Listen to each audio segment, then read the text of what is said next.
Okay, I'm going to record this outside, even though there's like a loud banging noise, because there's just pretty much always a loud banging noise in my neighborhood.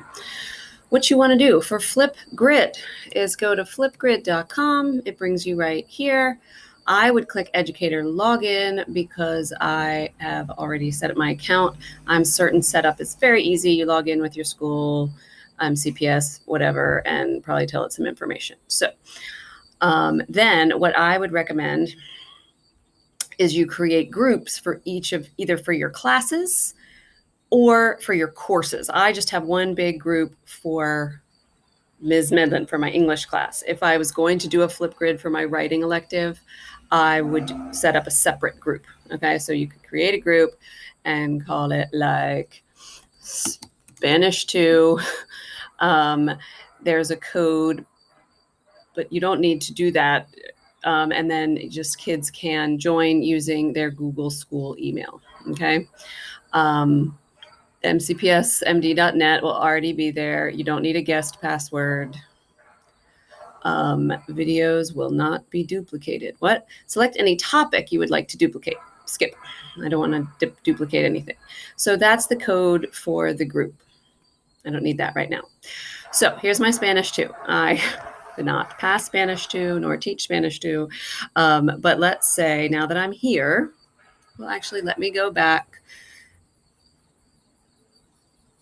to my main page. Okay, so now I have all my groups, and what I want to do is create a topic.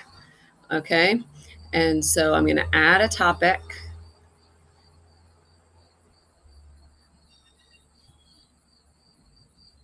Actually, what probably would make more sense is to go into the group that I wanted to add a topic for. And then within here, I can start a discussion, is what they call it, to add a topic. And it could be your assignment.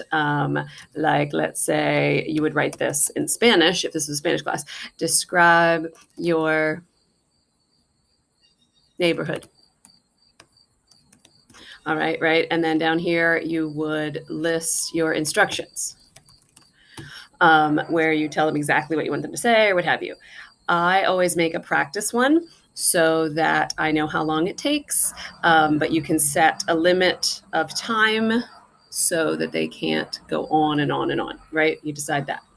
Video moderation is new and awesome. I would highly recommend you leave this on, which means you get to view the videos before anybody in the class. And if you leave that on forever and you never activate the videos, they'll just be for you to see, and the kids cannot see each other's video. I'll show you in a little bit how to make it so that other people could see the videos if you wanted to set it so that everyone could share their videos. Okay, so within the assignment, you could record a video. So you can record instructions, okay? Gives you 10 minutes. And so this is where you might explain the directions for the students, or you might say, this is a sample of what your video should look like. Okay, and you would blah, blah, blah, and explain. You could add a frame to your video. You can add you can record your screen, all of that. It works, okay? So when you finish, you hit next. And so this is where you might explain and you review. You could add more. You might say, this is a sample of what your video should look like. Okay, you can post a selfie, but the minute you hit this button, it's going to take your selfie. So you make your little duck face, and that is the picture that would go on the front of your video. So obviously you would want to do a different one. So, and then watch, you can even do effects. How much fun is that? I don't know what that means. You could do a filter for your selfie and pixelate yourself, or make yourself black and white. Great. So there are fun things that kids can do too. So, it makes it a little more fun. You can add emojis, you can do all sorts of things. All right. And then you complete. And now that video will show in your topic assignment. Okay. Set custom topic access. don't do that. I always like to make sure I know what the options are. You can also link other things. If there's resources you want them to go look at, you could add a link. You could upload a video to be the instructions. There's all sorts of options as you get more comfortable. You want this topic to be active if you're about to hand it out. And then you can say, I want this to be available from today until October 3rd. Okay. And you can ask it to send you notifications when there's new videos, or you can be like, no, please never. I'll just come and look at it when I want to.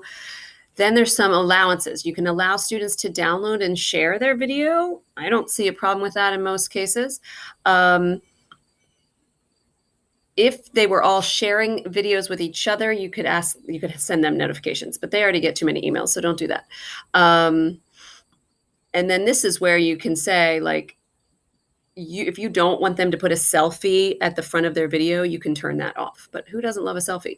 I have turned off allow students to reply via video to another student because that's just crazy. But if you really wanted them to have a conversation, you could have them record a video and then tell them now you have to go back and respond to somebody else's video. This just enables some of the features in the video, like they can add sticky notes. You can show how many times the video has been viewed. I think it's fun to allow likes. You can have them attach an external link, or you can turn that off. And this just allows them to edit and rearrange the clips, which, okay. And then basic feedback would be how you can give the feedback, or you can assign certain rubrics. I haven't done that yet. I've just used it for basic, and I give them a little comment. So you create the topic, and what it's going to give you is the link to that assignment. Okay. I'm going to copy that right now so we can see. And you're like, all set. So now you have this assignment, and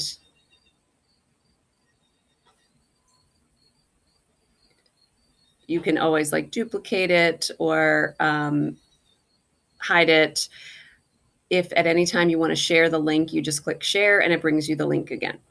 So if where can I put on top of this?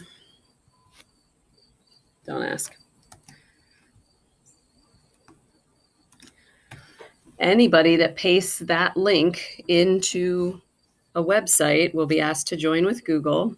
Even if I made the assignment, that link takes any user with our mcpsmd.net address to the place where they can record the response. And so I'll set up a separate video because I've made for the students how to do this. If I was going to record a response, I can flip myself around if I want to. I could add an emoji to my screen. I don't want it over my face though, so I'm gonna put it over there, right? I can add a frame before I start my Spanish video. That's boring. Oh gosh, yes. Okay, and so I'm ready to record. And now I'm recording. Hola, ¿cómo está? Bien, ¿y tú?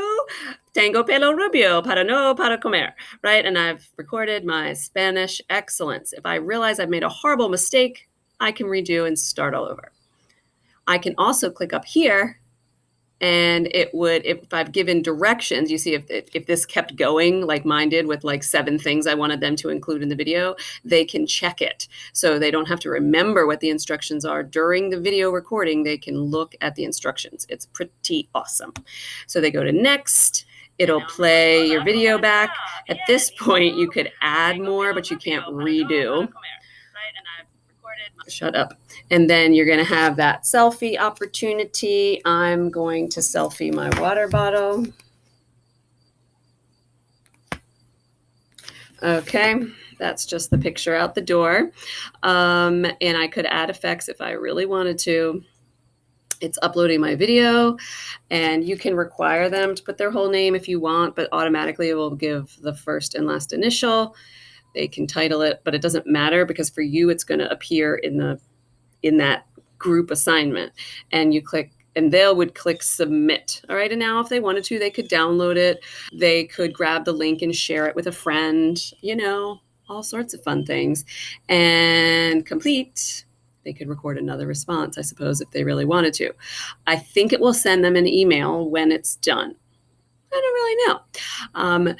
But then over in your teacher version, in your topic, describe your neighborhood assignment.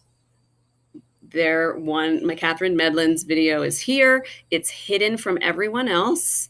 And you could activate the responses, I guess. I don't know what that means.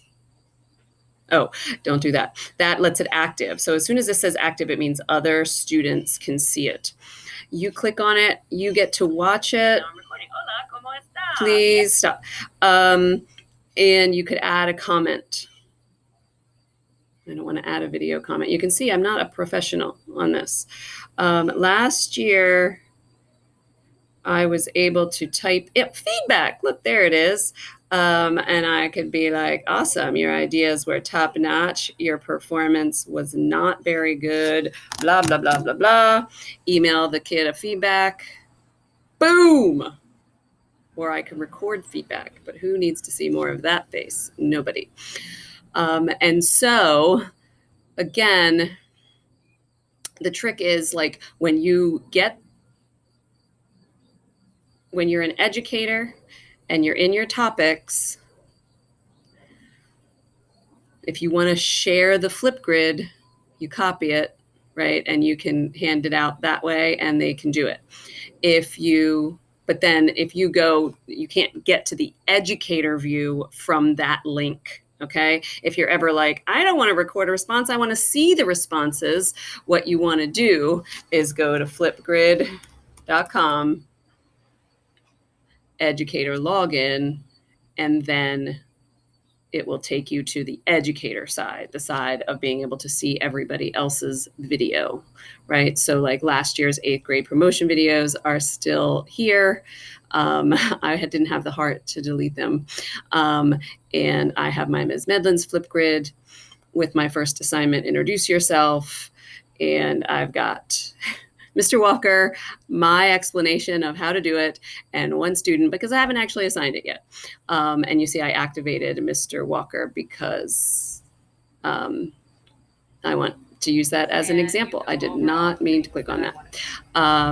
So that is how you use the FlipGrid. I recommend you just make your first assignment. You go back through this video and go step by step to create your groups and create your first assignment, and just hand out the link and see what happens. Don't make it too serious, but I think you'll really enjoy, and it's super easy for everyone to do. I'm going to also send a video that I recorded for the students to be able to understand how to work the assignment.